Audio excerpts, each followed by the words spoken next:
Hello friends, आपका स्वागत है हमारे इस यूट्यूब चैनल में। जैसा कि वीडियो का आप थंबनेल देख कर समझ गए होंगे कि यह एक लर्निंग प्लान पर आधारित है। विषय है पर्यावरण एवं हम, क्लास है 4th और विषय वस्तु है अपना प्यारा घर। इससे पहले कि आपने इस विषय वस्तु के बारे में, चाहे इस विषय वस्तु को आपने नहीं पढ़ा हो, तो मैंने इसका एक वीडियो डाला है, आप इसे देख सकते हैं या फिर आप इसका PDF डाउनलोड करके उसे पढ़ लें। इसके बाद इस लर्निंग प्लान को बनाएं। तो आइए शुरू करते हैं आज का लर्निंग प्लान, अपना प्यारा घर। जैसा कि आप जानते हैं कि सबसे पहले शिक्षक या शिक्षिका का नाम लिख दिया जाता है, उसके बाद कक्षा, कालांश और तिथि। विषय है पर्यावरण एवं हम, विषय वस्तु है अपना प्यारा घर। विषय वस्तु से संबंधित पूर्व समीक्षा लिखी जाती है। नए विषय वस्तु की चर्चा करनी है या पिछले कालांश के विषय वस्तु का विस्तार करना है। तो यह नए विषय वस्तु की चर्चा है, जिसे मैं टिक लगा देता हूँ। नए विषय वस्तु की चर्चा शुरू करनी है। कभी कभी कोई क्लास बहुत ज़्यादा समय लेता है तो वो एक क्लास में संभव नहीं हो पाता है, तो उसके लिए कालांश बढ़ाई जाती है। तब वहाँ पर हम पिछले कालांश के विषय वस्तु का विस्तार करने पर टिक लगाएंगे। इसके बाद हम लिखते हैं विषय वस्तु के प्रमुख उद्देश्य, महत्वपूर्ण बिंदुओं, महत्वपूर्ण उद्देश्यों को। आइए देखते हैं इस विषय वस्तु के महत्वपूर्ण उद्देश्य। इस विषय वस्तु के महत्वपूर्ण उद्देश्य हैं विभिन्न जीवों के घर, निवास स्थान की समझ। जो विभिन्न प्रकार के जीव हम आसपास देखते हैं, उनके निवास स्थान की समझ यह विषय वस्तु देता है। खास करके पक्षियों के जो निवास स्थल हैं, घोंसले, उनकी समझ बच्चों को यह देता है तथा उन घोंसलों में या फिर कह सकते हैं घरों में या निवास स्थान में जो विभिन्नता होती है, उसकी समझ भी बच्चों को इस विषय वस्तु से दी गई है। यह इस विषय वस्तु के उद्देश्य हैं। और भी उद्देश्य हैं जिन्हें हम देखेंगे, जैसे घोंसला बनाने में लगने वाली सामग्री की समझ। विभिन्न प्रकार के पक्षी अपने जो घोंसला बनाने के तरीके हैं उस पर निर्भर है कि वह किस प्रकार की सामग्री लेते हैं और उनसे घोंसला बनाते हैं। उसके बाद है विभिन्न पक्षियों के घोंसलों के स्थान की समझ। हर पक्षी अपना अपना घोंसला अलग अलग स्थानों पर बनाते हैं। कुछ पेड़ के डालों पर, कुछ पेड़ के खोटरों में और घरों में कुछ पक्षी बनाते हैं। जो मनुष्य अपने घर में देखते हैं वहाँ पर वो घोंसले बनाते हैं। इसी के साथ मनुष्य के आसपास जो पक्षियाँ देखने में मिलती हैं, उनके घोंसलों को भी आकार अलग अलग होता है। सभी का आकार एक जैसा नहीं होता, वह विभिन्न पक्षियों के आकार पर भी निर्भर करता है। तो इसकी समझ भी यह विषय वस्तु देता है। इसके अलावा पक्षियों के अंडे की समझ, अंडे से बच्चे होने की समझ, अंडे के आकार की समझ। ये सारे जो पक्षी होते हैं वह अंडे देते हैं और इनके अंडों के आकार अलग अलग होते हैं और इनके अंडों की बनावट, आकार को देखकर हम समझ सकते हैं कि यह किस पक्षी का अंडा है। इसके अलावा यह विषय वस्तु घोंसलों की आवश्यकता की समझ, अपना घोंसला अपनी आवश्यकता के अनुसार बनाने की समझ, अपना घर जो होता है सबसे प्यारा होता है, इसकी समझ के उद्देश्यों से जुड़ा हुआ है।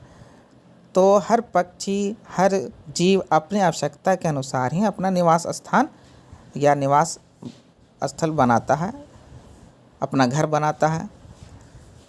उनके अनुसार ही, अपनी आवश्यकता के अनुसार ही उन घोंसलों का आकार देता है। उसी के साथ ही सभी को अपना घर बहुत ही प्यारा होता है और इसे समझना होगा कि मनुष्य जो घर बनाता है उसमें अपना घर जो है किसी भी व्यक्ति का वो बहुत ही अच्छा होता है, उसके लिए वह घर ही सबसे प्यारा होता है।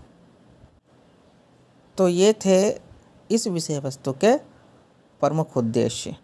इसके बाद हम देखेंगे यह विषय वस्तु शुरुआत के कक्षाओं के पाठ्यक्रम में भी शामिल है। कैसे?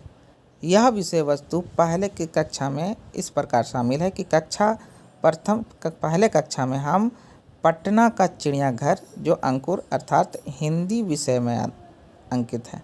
उसके बाद कक्षा 3 में भी कक्षा 3 में आप देख सकते हैं कि पाठ 3 में जीव जंतुओं की दुनिया है और यह पर्यावरण एवं हम विषय के अंतर्गत आता है। तो इन विषयों से और इन इकाइयों से यह जुड़ा हुआ है। इसके बाद है क्या मैंने इस विषय वस्तु का शिक्षण पहले किया है? तो नहीं।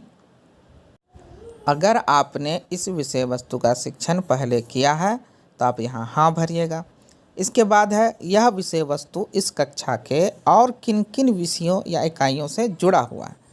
तो यह इकाई अन्य इकाइयों से जुड़ा हुआ है। जैसे विषय है कौपल अर्थात हिंदी और कक्षा 3 में ही तीसरा अध्याय जो है वो घर प्यारा है, इस अध्याय से यह जुड़ा हुआ है। कक्षा के विद्यार्थियों के पास इस विषय वस्तु से संबंधित क्या आधारभूत समझ हो सकती है?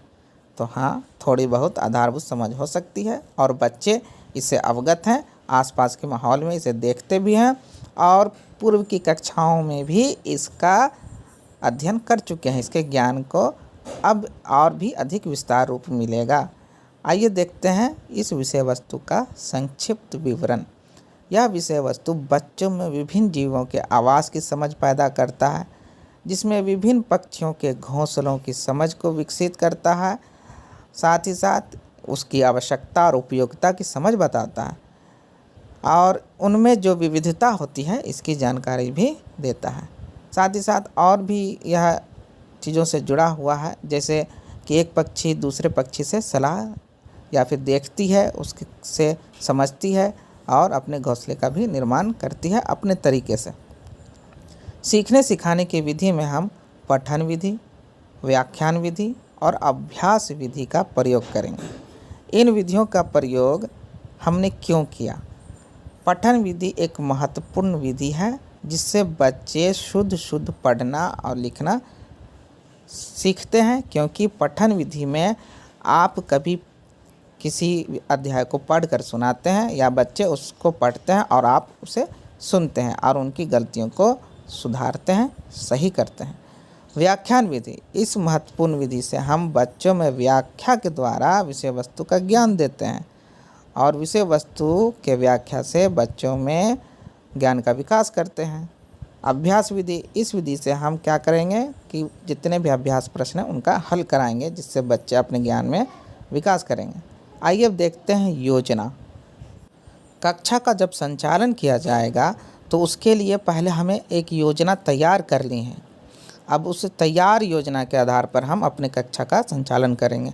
तो पठन विधि में सबसे पहले बच्चों का जो है पठन क्रिया द्वारा बच्चों में शुद्ध पठन और पढ़ने की क्षमता का विकास करेंगे, जिससे बच्चे उस गद्यांश को, उस विषय वस्तु को, उस अध्याय को पढ़ करके अपने पठन को, अपने उच्चारण को शुद्ध करेंगे और बोलने और लिखने की क्षमता का विकास करेंगे। इसके बाद हम व्याख्यान देंगे। पठन क्रिया के बाद विषय वस्तु का व्याख्या करेंगे कि नन्ही गौरैया घोंसला बनाने से पहले अपने मन में कई सवाल, कई दुविधाएं रखे रहती है और इसका हल ढूंढने के लिए वह अन्य पक्षियों से सलाह और मशवरा लेती है, परंतु उसका सलाह लेना कामयाबी नहीं मिलता है, क्योंकि अलग अलग पक्षी अलग अलग राय देते हैं।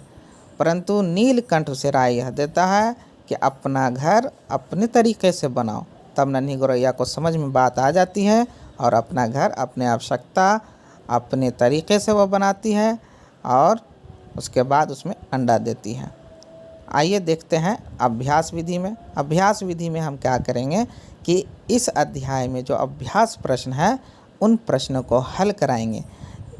इस अभ्यास में बहुत महत्वपूर्ण प्रश्न दिए गए हैं, जिससे बच्चे विभिन्न तरीके से अपने समझ में विकास करेंगे और समझेंगे कि किस प्रकार से कोई जीव अपने निवास स्थल को बनाता है या अपने निवास स्थल में रहता है और किस तरीके से उसका उपयोग करता है। इसके बाद हम मूल्यांकन का कार्य करते हैं। जैसा कि आप जानते हैं कि मूल्यांकन बहुत ही आवश्यक है। इससे हम बच्चों में उद्देश्यों की समझ को समझ पाते हैं कि बच्चे इस विषय वस्तु के उद्देश्यों को कितना समझ पाए हैं, और साथ ही साथ अपने शिक्षण विधि का भी मूल्यांकन कर पाते हैं कि हम अपने शिक्षण विधि को और कितना बेहतर बना सकते हैं। तो आइए देखते हैं मूल्यांकन। पहला बिंदु है, क्या विद्यार्थियों ने उन उद्देश्यों को समझा जिसके लिए यह विषय वस्तु थी, इसका मूल्यांकन किया कि नहीं। विद्यार्थी इस विषय वस्तु के उद्देश्यों के समझने की ओर अग्रसर हैं और अपना समझ बहुत ही अधिक विकसित कर चुके हैं और इसका मूल्यांकन किया गया है। क्या इस विषय वस्तु का फिर से कक्षा में चर्चा करने की आवश्यकता है? अगर है तो क्यों और क्यों नहीं? नहीं, इस विषय वस्तु की चर्चा पुनः करने की आवश्यकता नहीं है। क्यों? क्योंकि बच्चे जो हैं विषय वस्तु के उद्देश्यों को अच्छे से समझ रहे हैं।